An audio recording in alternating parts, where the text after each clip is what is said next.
Welcome to Suman TV. నేను మీ Suman TV. ఎవరైనా సరే రికవరీ ఏజెంట్స్ వ్యక్తిగతంగా బారోవర్స్ని కలవడానికి వెళ్ళేటప్పుడు కొన్ని నియమాలైతే ఖచ్చితంగా పాటించాల్సి ఉంటుంది. ఆ నియమాలేంటి? ఏ విధంగా ఉంటాయి? ఒకవేళ ఎవరైతే ఆ లోన్ కట్టాల్సినటువంటి వాళ్ళు ఉంటారో, మీకు తెలియకుండా, మీకు సంబంధం లేకుండా ఎవరైనా సరే రికవరీ ఏజెంట్స్ మీ ఇంటికి వస్తున్నారు అనంటే, వాళ్ళకు కూడా ఈ వీడియోని ఒకసారి చూపించండి. ఈరోజు మనతో పాటు ప్రముఖ అడ్వకేట్ శశికాంత్ గారు ఉన్నారు. వారి మాటలో అడిగి తెలుసుకుందాము ఆ నియమాలు ఏంటి అనేది. Hello sir. నమస్కారం నాగరాజు గారు. సార్, రికవరీ ఏజెంట్స్ గనక వ్యక్తిగతంగా బారోవర్స్ ఇంటికి వెళ్ళేటప్పుడు తెలుసుకోవాల్సినటువంటి బేసిక్ ఫార్ములా అంటే రూల్స్ కొన్ని ఉంటాయి కదా, ఆ రూల్స్ ఏంటి సార్ అసలు? ఇది చాలా ఇంపార్టెంట్ అండి మీరు తీసింది. ఎందుకంటే ఒక కలెక్షన్ ఏజెంట్ హఠాత్తుగా ఇంటి ముందుకు వచ్చేసినప్పుడు వీళ్ళు కూడా ఏం అడగాలో ఒకటి తెలియదు వీళ్ళకి. వీళ్ళు డిఫెండింగ్ మోడ్లోనే ఉంటారు, వీళ్ళు భయపడుతూ ఉంటారు ఒక కలెక్షన్ ఏజెంట్ ఇంటికి రాగానే. వాళ్ళకి ఇది అద్భుతమైన క్వశ్చన్ మీరు అడిగింది. ఒక 7 నియమాల వరకు ఉన్నాయండి. ఈ 7 నియమాలు వాళ్ళు పాటిస్తున్నారా లేదా అని చూస్తే ఒక్క రికవరీ ఏజెంట్ని కూడా ఇంటి ముందు మీరు ఉంచరు, వెళ్ళగొడతారు. వాళ్ళు కూడా వెళ్ళిపోతారు. ఒక్క మాట కూడా మిమ్మల్ని అనుకుంటే వాళ్ళు వెళ్ళిపోతారు. మనం పాయింట్ టు పాయింట్ వెళ్దాం. ఈ 7 పాయింట్స్లో ఫస్ట్ పాయింట్ నాగరాజు వాళ్ళు చేయాల్సింది ఏంటి అంటే, వాళ్ళ దగ్గర ఒక ఐడి కార్డు ఉండాలి. ఐడి కార్డులో ఏముండాలి? వాళ్ళ పేరు, వాళ్ళ ఫోటో, వాళ్ళ ఎంప్లాయీ కోడ్. మీరు బాగా గుర్తుపెట్టుకోండి. ఐడి కార్డులో వాళ్ళ పేరు, ఫోటో, ఎంప్లాయీ కోడ్ ఈ 3 ఉండాలి. దాన్ని ఫోటో మీరు తీసుకొని పెట్టుకోవాలి. అసలు ఈ ఐడి కార్డు లేకపోతే మీరు వాళ్ళతో మాట్లాడాల్సిన అవసరమే లేదు. స్ట్రైట్గా ఇంట్లో నుంచి 100 కొట్టండి, ఎవడో వచ్చాడు మమ్మల్ని టార్చర్ పెడుతున్నాడని వాళ్ళు తీసుకోబోతారు వచ్చి.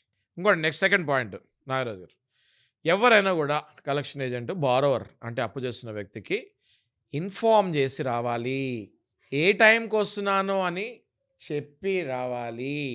నన్ను పలానా బ్యాంక్ పంపిస్తుంది అని అనుమతి లేక పర్మిషన్ లెటర్, అప్రూవల్ లెటర్ తోటి వాళ్ళ ఇంటికి రావాలి. ఎవరు పడితే వాళ్ళు ఐడి కార్డు వేసుకొని వస్తానికి లేదు. ఫస్ట్ పాయింట్ చెప్పాను కదా, ఆ ఫస్ట్ పాయింట్లో ఐడి కార్డు ఉండాలి. ఐడి కార్డుతో పాటు ఒక లెటర్ ఉండాలి. నేను కాదండి చెప్పేది ఆర్బీఐ గైడ్లైన్స్లో ఉంది. They have to take a permission letter from the bank to represent the bank for the visitation of that particular client. ఆ పర్టికులర్ వ్యక్తి పేరు ఉండాలి. నిన్ను పంపిస్తున్నా అన్నది బ్యాంక్ నుంచి లేకుండాలి. ఆ లెటర్ హెడ్ మీద అది మీకు చూపించాలి. Okay. Next third point Nagaraju గారు, 7 to 7 AM to 7 PM ఈ మధ్యలోనే రావాలి. లెటర్ ఉంది మీ దగ్గర, ఐడి కార్డు కూడా ఉంది, లెటర్ కూడా ఉంది, 2 ఉన్నాయి. అయినా కూడా మీ ఇష్టం వచ్చినప్పుడు వస్తానికి లేదు. 7 నుంచి 7 AM to 7 PM మధ్యలోనే రావాలి. ఖచ్చితంగా ఇది పాటించాలి. 7కి ముందు వచ్చినా 7కి తర్వాత వచ్చినా ప్లీజ్ కాల్ 100. పోలీస్ వాళ్ళకు కూడా తెలియకపోతే ఆర్బీఐ గైడ్లైన్స్ వాళ్ళకు కూడా చూపించండి. వాళ్ళు వచ్చి వీళ్ళని ఎల్లగొడతారు.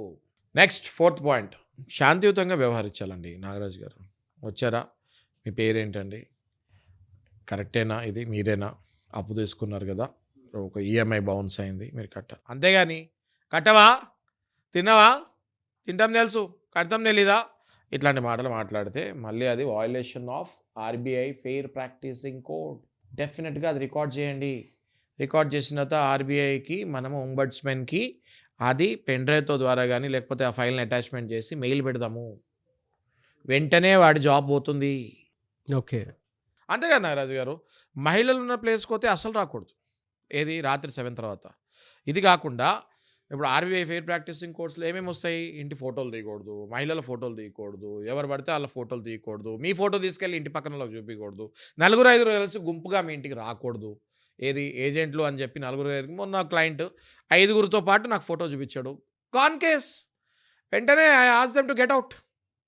ఆ 5 పాటు ఇంటికి వచ్చారండి. 5 ఏంటండి, డెకాయిటీ చేయనీకి వచ్చిరా. డెకాయిటీ సహజంగా డెకాయిటీ అంటే 5 వస్తే 6 వస్తే డెకాయిటీ అంటారు. అది డెకాయిటీ కిందకి వస్తుంది అది. So they are not suppose to come in group. 6 point అండి ఇది.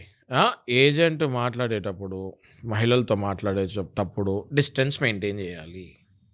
ఒక మహిళతో ఒక ఏజెంట్ మాట్లాడుతున్నాడు, నువ్వు 1 feet, 1/2 feet డిస్టెన్స్కి వచ్చి మాట్లాడకూడదు. సెక్షన్ 354 పడుతుంది నీ మీద. ఓకే, అసభ్యంగా మాట్లాడితే, మిస్కండక్ట్ చేస్తే నీ మీద క్రిమినల్ యాక్షన్ తీసుకుంటారు. మహిళల్ని తాకావంటే మాత్రం అవుట్. అంటే కలెక్షన్ వాళ్ళకి చెప్తున్నా ఇది. ఈ అవేర్నెస్ నేను ఇచ్చేది అప్పు తీసుకున్న వాళ్ళు కాదండి. ఈ awareness is for collection agents. దయచేసి మీ కలెక్షన్ ఏజెంట్స్కి ఈ వీడియో ఫార్వర్డ్ చేయండి. ఎవరైతే మహిళలు ఇలాంటి ఇబ్బందులు మీ కలెక్షన్ ఏజెంట్లో పడుతున్నారో ఫోన్ ద్వారా కానీ మెసేజ్ ద్వారా కానీ ఇంటి దగ్గరకు వచ్చి మాట్లాడతాం కానీ ఒకవేళ బై మిస్టేక్ టచ్ చేసినా కానీ దయచేసి మీరు కెమెరా పెట్టుకోండి ఇంటి ముందు, ఆ వీడియో నాకు ఫార్వర్డ్ చేయండి. మేము ఇమ్మీడియట్గా యాక్షన్ తీసుకుంటాము, వాళ్ళని అరెస్ట్ చేపిస్తాము. లాస్ట్ అండి 7వ పాయింట్ నారాజు గారు, గత డ్యూ డీటెయిల్స్ చెప్పాలి మీరు. ఓకే, అంటే ఎన్ని ఈఎంఐలు కట్టలేదు మీరు, దానికి ఇంట్రెస్ట్ ఎంత పడుతుంది, ఇవన్నీ క్లియర్. మీ లోన్ అకౌంట్ నెంబర్ ఎంత, పొలైట్‌గా చెప్పాలి. చాలా పొలైట్గా చెప్పాలి. ఇప్పుడు నేను మాట్లాడినట్టు కూడా మాట్లాడకూడదండి వాళ్ళు. నేనంటే వీడియోలో రావాలి, అలా తెలియాలి అని మాట్లాడుతారు. ఇలా కూడా మాట్లాడకూడదు వాళ్ళు. They have to speak very politely, very normally. చాలా ఒక 5 స్టార్ హోటల్కి వెళ్తే ఎంత బాగా రిసీవ్ చేసుకుంటారు అక్కడ వెయిటర్లు, ఎంత మర్యాదగా ఇచ్చి మాట్లాడతారు. అంతే మర్యాదగా మీరు అప్పిచ్చినప్పుడు అంతే మర్యాదగా ఇస్తారు కదా, కలెక్ట్ చేసుకునేటప్పుడు కూడా అంతే రెస్పెక్ట్, అంతే గౌరవప్రదంగా మాట్లాడాలి. ముఖ్యంగా ఈ 7వ పాయింట్లో చెప్పేది ఏంటి అంటే, మీ లోన్ అకౌంట్ నంబరు, మీ ఈఎంఐలు, మీ ఇంట్రెస్ట్ ఎంత పడింది, మీ టోటల్ అవుట్ స్టాండింగ్ ఎంత, డీటెయిలింగ్ ఇవ్వాలి. వచ్చేసి ఇష్టం వచ్చింది, నోటికి ఇష్టం వచ్చిన అమౌంట్ చెప్తాము, దానికి ఒక డాక్యుమెంట్ సపోర్టింగ్ లేకపోతాము, నోటి ద్వారానే డైరెక్ట్గా మీది ఇంత అవుట్ స్టాండింగ్ ఉంది మీరు కట్టాలి అని చెప్తే ఖచ్చితంగా అది కూడా ఆర్బీఐ ఫెయిర్ ప్రాక్టీసింగ్ కోడ్ కిందకి రాదు. We can raise a complaint to ombudsman. Okay. ఇన్ని ఉన్నాయండి. ఇన్ని ఉన్నప్పుడు మీరు ఎందుకు డిప్రెషన్కి వెళ్తున్నారు? మర్యాదపూర్వకంగా కలెక్షన్లతో మాట్లాడడానికి అందరూ కస్టమర్లు రెడీ ఉన్నారండి. నాగరాజు గారు అందరు రెడీ ఉన్నారు. సార్ నార్మల్గా మాట్లాడుకుంటాం, మేము రెడీ ఉన్నాం సార్. అసలు వాడు వినట్లేదు సార్, అసలు వాడు వినట్లేదు అన్నప్పుడు మేము కూడా వినము రండి అంటున్నాను నేను. వాళ్ళు వినప్పుడు మేము కూడా వినము రండి. వాళ్ళంటే అడ్వకేట్ దగ్గర రండి, సలహాలు తీసుకోండి. ఉక్కు ఎలా బిగించాలో కలెక్షన్ వాళ్ళకి అలా బిగియండి. కలెక్షన్ వాళ్ళు గుండాలు రౌడీలు తయారవుతున్నారండి ఈ మధ్య.